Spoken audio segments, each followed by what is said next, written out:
రామ్టాక్కి తిరిగి స్వాగతం. లడక్ అల్లర్లు నిన్న నలుగురు చనిపోవటం, ఎంతో మంది గాయపడటం జరిగింది. అందులో 20 మందికి పైగా సిఆర్పిఎఫ్ సిబ్బంది కూడా ఉన్నారు. ఏంటి అసలు ఈ లడక్?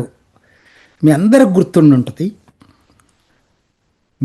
2019 ఆర్టికల్ 370 రద్దు చేసిన తర్వాత జమ్మూ కాశ్మీర్ని విడదీసి జమ్మూ కాశ్మీర్ని అట్లానే లడఖ్ని 2 సపరేట్ యూనిట్స్గా చేశారు.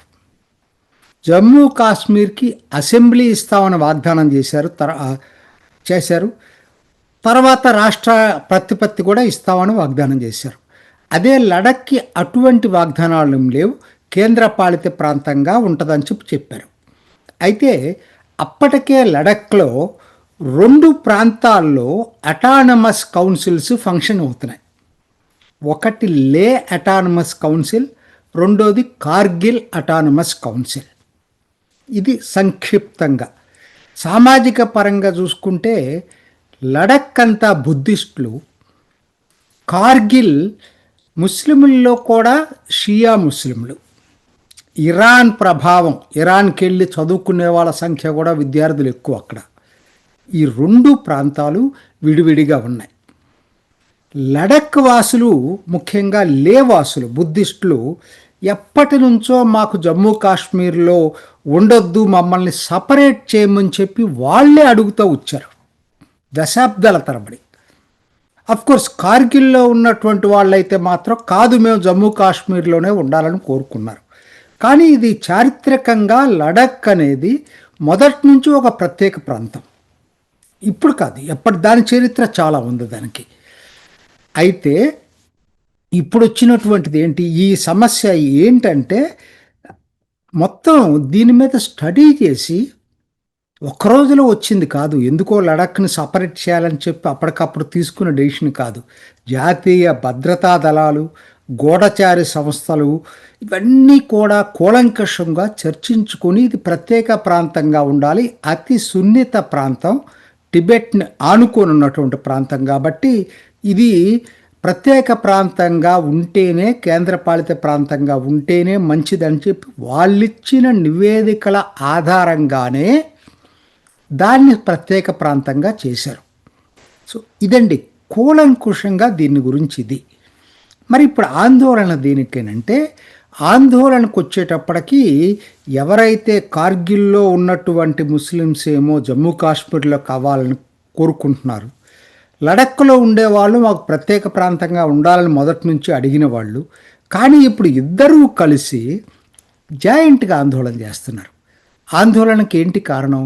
ఆందోళనకు వాళ్ళు చెప్పే కారణాలు ఏంటంటే, 1 రాష్ట్ర ప్రతిపత్తి కావాలి, 2 మాకు 6th షెడ్యూల్లో చేర్చాలి, ఇంకా చాలా డిమాండ్స్ ఉన్నాయి. 1 పార్లమెంట్ సీటు కాదు, మాకు 2 లోక్సభ సీట్లు ఇవ్వాలి, ఇలా చాలా డిమాండ్స్ ఉన్నాయి. ఇప్పటికే చాలా కోరికలు నెరవేర్చింది ప్రభుత్వం. ఉదాహరణకి ఎస్టీ రిజర్వేషన్ లే అటానమస్ కౌన్సిల్లో 45% ఉండేటువంటి రిజర్వేషన్ని 84% చేసింది. వాళ్ళ కోరికలను కొన్ని తీరుస్తూ ఉంది. అట్లానే మహిళలకి 1/3 రిజర్వ్ చేసింది. వాళ్ళు అడిగినట్లుగానే భోటి, పార్గి 2 భాషల్ని కూడా అధికార భాషలుగా గుర్తించింది. సో ఇవన్నీ జరుగుతూ ఉన్నాయి. ఒకవైపు జరుగుతున్నప్పుడు నిన్న ఒక్కసారిగా ఎందుకు అల్లర్లు జరిగినాయి? సంప్రదింపులు ఆగిపోలేదు, వాళ్ళ డిమాండ్లు అయితే ఉన్నాయి, సంప్రదింపులు నడుస్తున్నాయి. వచ్చే అక్టోబర్ 6వ తేదీ హై పవర్ కమిటీ మీటింగ్ ఉంది. దానికి ఈ లేలో ఆందోళన చేసేవాళ్ళు అటెండ్ అవుతున్నారు. పిలిచింది ప్రభుత్వమే, అధికారికంగా పిలిచింది. వాళ్ళ కమిటీలో ఇంకా వేరే వాళ్ళని కావాలంటే వాళ్ళ పేర్లు కూడా చేర్చింది. ఎక్కడ కూడా వాళ్ళ డిమాండ్స్ని కాదనలేదు ఎప్పుడు ప్రభుత్వం కూడా. అది వాళ్ళు సెప్టెంబర్ 10 నుంచి దీని మీద హంగర్ స్ట్రైక్ చేస్తూ ఉంటే, సరే 6వ తారీఖు టైం ఉంది కాబట్టి 25, 26 అంటే ఇవాళ రేపు మేము ఇన్ఫార్మల్గా మీతోటి సంప్రదింపులు జరుపుతామని కూడా చెప్పారు. ఇన్ఫార్మల్గా అంటే వాళ్ళు ఎక్కడా దాన్ని కాదంటలేదు. అసలు మామూలుగా నడవాల్సిన పద్ధతిలో సంప్రదింపులో అన్నీ జరుగుతున్నాయి. మరి అటువంటప్పుడు ఒక్కసారిగా ఉద్రిక్తతలు ఎందుకు చెలరేగినాయి? ఎవరు దీనికి వెనకున్నటువంటి వాళ్ళు? అది హింసాత్మకంగా ఎందుకు మారాయి? రాళ్ళు ఎందుకు రువ్వారు భద్రతా దళాల మీద? తర్వాత ఈ బీజేపీ ఆఫీస్‌ని ఎందుకు తగలబెట్టారు? చీఫ్ ఎగ్జిక్యూటివ్ కౌన్సిలర్ ఆఫీస్‌ని ఎందుకు తగలబెట్టారు? ఏంటి ఇదంతా కూడా? ఇది ఒక కుట్ర కోణం దీంట్లో ఉందా అనేది ప్రభుత్వ వర్గాల అంచనా. ఒకటేందంటే పేరేంటి, సోనం వాంగ్‌చుక్ ఈయన నడుపుతుంది ఉద్యమం లే వరకు. కార్గిల్ మల్ల వేరు. లే వరకు. ఈయన అంటే మొదటి నుంచి ఆ ప్రాంతంతోటి బాగా అసోసియేట్ అయ్యి హైలీ ఎడ్యుకేటెడ్ పర్సన్ ఆయన. ఆయన సెక్మోల్ అని ఒకటి నడిపాడు మొదట్లో. Socially educational cultural movement of Ladakh అని. తర్వాత ఒక ఎన్‌జీఓ పెట్టాడు. Himalayan institute of alternative Ladakh అని. దీనికి ఫారిన్ ఫండ్స్ వస్తున్నాయి. దాని మీద ఈడీ కూడా రైడ్స్ జరపటం జరిగింది. అంటే ఈ foreign regulations, currency regulations violations ఉన్నాయని చెప్పి. చాలా దీంట్లో చాలా ఉన్నాయి. ఈయన ఇటీవల ఒక సంవత్సరం క్రితం లడఖ్ నుంచి ఢిల్లీ దాకా పాదయాత్ర చేశాడు. సో ఈయన తక్కువ ఫిగర్ అయితే కాదు. అయితే ఇటీవల మరి ఎందుకనో కొన్ని ప్రకటనలు ఇచ్చాడు. అరబ్ స్ప్రింగ్ లాగా రావాలి, లేకపోతే నేపాల్ జంజీలాగా ప్రొటెస్టులు చేయాలి. అంటే ఇవి రెచ్చగొట్టే ప్రకటనలే కదా. నేను గాంధీయన్ సత్యాగ్రహ మోడల్నే ఎంచుకున్నానని చెప్పి ఒకవైపు చెప్తున్నాడు. రెండో వైపు ఈ ప్రకటనలు ఎందుకు ఇచ్చాడు? అవి గాంధీ మోడల్ కాదు కదా. నేపాల్లో జరిగింది గాంధీ మోడల్ కాదు. అరబ్ స్ప్రింగులు గాంధీ మోడల్ కాదు. మరి ఈ ప్రకటనలు కూడా ఆయనే ఇచ్చాడు. అంటే కాన్ఫ్లిక్టింగ్గా ఉన్నాయి ఆయన యొక్క వ్యూస్.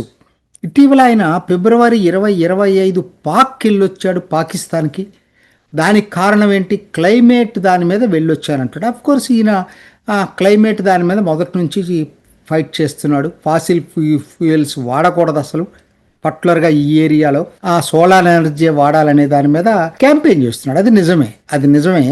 కానీ పాకిస్తాన్కి వెళ్ళటం అనేది కొద్దిగా ఆశ్చర్యకరంగా ఉంది. ఏది ఏమైనా ఇది ఒకవేళ అనుకుందాం సోనం వాంగ్చుక్కి తెలియకపోవచ్చు, మిగతా వాళ్ళు రెచ్చగొట్టుండొచ్చు కదా. ఎవరన్నా దాంట్లో వేరే వాళ్ళు చేరి దాన్ని రెచ్చగొట్టుకుని ఉండుండొచ్చు కదా. ఆయన ప్రకటనలు అయితే ఇచ్చుండొచ్చు, అరబ్ స్ప్రింగ్ అని ఇంకోటి. కానీ దాని వెనక వేరే గూడు పుఠాని ఏమన్నా ఉందా? ఎందుకంటే ఇప్పుడు 2-3 కోణాలు ఆలోచించాలి. ఒకటి, కాంగ్రెస్ నాయకులు 23వ తేదీ ఒక ప్రెస్ కాన్ఫరెన్స్ పెట్టి వాళ్ళ కౌన్సిలర్ ఒక ఆయన థ్రెటన్ చేస్తూ మాట్లాడాడు, మేము బీజేపీ ఆఫీస్ మీద అటాక్ చేస్తామని చెప్పి. నెక్స్ట్ 24 ప్రదర్శనలు. ఆయన హంగర్ స్ట్రైక్ క్యాంప్కి వచ్చినటువంటి యూత్ అక్కడి నుంచి ఒక మాబ్ మొత్తం వెళ్ళేసి బీజేపీ ఆఫీస్ మీద దాడి చేశారు. అందుట్లో వీడియోలో ఫోటోలు కనపడుతున్నాయి. ఏంటంటే ఒక కత్తి పట్టుకొని, ఒక ఆయన కొడవల్లాంటి కత్తి పట్టుకొని ఆయన రెచ్చగొట్టడం చూస్తున్నాం. ఆయన కాంగ్రెస్ కౌన్సిలర్, అప్పర్లే కౌన్సిలర్ ఆయన. సో మరి ఇవన్నీ కూడా ఈ కోణం కూడా పరిశోధించాల్సిన అవసరం ఉంది. అంతకన్నా ముఖ్యంగా నాకు ఎక్కడో ఇది అనిపిస్తూ ఉంది ఏంటంటే, పాకిస్తాన్లో ఇప్పుడు కేబీకే ఖైబర్ పఖ్తూన్ఖ్వాలో ఇటీవల Pak fighter air crafts Pashtun village మీద దాడి చేసి 30 మందిని చంపేసింది డైరెక్ట్గా పౌరుల మీద. చంపటం అంటే అసలు చిన్నపిల్లలను కూడా చాలా దారుణంగా చంపింది. బెలూచీలోనేమో జఫార్ ఎక్స్ప్రెస్ మీద బెలూచీలో ఏమో దాడి చేశారు 2 సార్లు. సో వీటిని దృష్టి మరల్చటానికి పాకిస్తాన్ ప్రేరేపిత అల్లర్లు కూడా దీంట్లో ఉన్నాయా? ఉండే అవకాశాలు ఉన్నాయి. టోటల్గా దర్యాప్తు మొత్తం తేలితే కానీ మనకు తెలియదు విషయాలు. ఎందుకనంటే ఇది జరిగే అవకాశం చాలా ఎక్కువ ఉంది. ఎందుకంటే మేము మా దగ్గరే కాదు, భారత్లో కూడా ఇది ఉందని చెప్పాలని చెప్పి ప్రపంచానికి ఏమన్నా పాకిస్తాన్ ప్రయత్నం చేసిందా? ఇప్పుడు ఈ ఆందోళన నిన్న ఒక్కసారిగా హింసాత్మకంగా ఎలా మారింది? ఇది ఇప్పుడు పరిశోధన చేయాల్సింది. దాంతోపాటు ఈరోజు కార్గిల్లో ఆందోళన. ఇదంతా కూడా లేలో నేను చెప్పింది.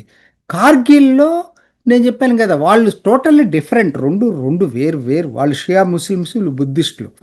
వాళ్ళు ఇప్పుడు మళ్ళా దీనికి మద్దతుగా ఇవాళ ఆందోళన చేస్తారట. అది ఎలా చేస్తారో చూడాలి, మరి ఇవాళ ఏం జరగబోతుందో చూడాలి. మొత్తం మీద ఏంటంటే ఒక అంతర్జాతీయ కుట్ర ఏమన్నా వెనకుందా? ఒక వార్తలైతే వస్తున్నాయి, ఎంతవరకు కరెక్టో నాకు తెలియదు. సోనం వాంగ్చక్ భార్య ఓపెన్ సొసైటీ ఫౌండేషన్లో డైరెక్టర్ అట. టీవీలో చూశాను, BJP spokes person Sanju Varma మాట్లాడినప్పుడు. అది మరి నాకైతే నేను ఇంకా దాన్ని పూర్తిగా ప్రోబ్ చేయలేదు. అందుకనే ఇవన్నీ కూడా ఇవాళ క్వశ్చన్ మార్క్స్ ఉన్నాయి. ఇది ఏదో స్పాంటానియస్గా ఎవరికి వాళ్ళు ఒక ఇది బీజేపీ ఆఫీస్ మీద దాడి చేయటం, చీఫ్ ఎగ్జిక్యూటివ్ కౌన్సిలర్ ఆఫీస్ మీద దాడి చేయటం, సిఆర్పిఎఫ్ మీద దాడి చేయటం ఏదో కాకతాళీయంగా జరిగిందని నేనైతే అనుకోను. ఎందుకు ఇది నేను దీని గురించి చాలా జాగ్రత్తగా మాట్లాడుతున్నానంటే, ఇది అతి సున్నిత ప్రాంతం.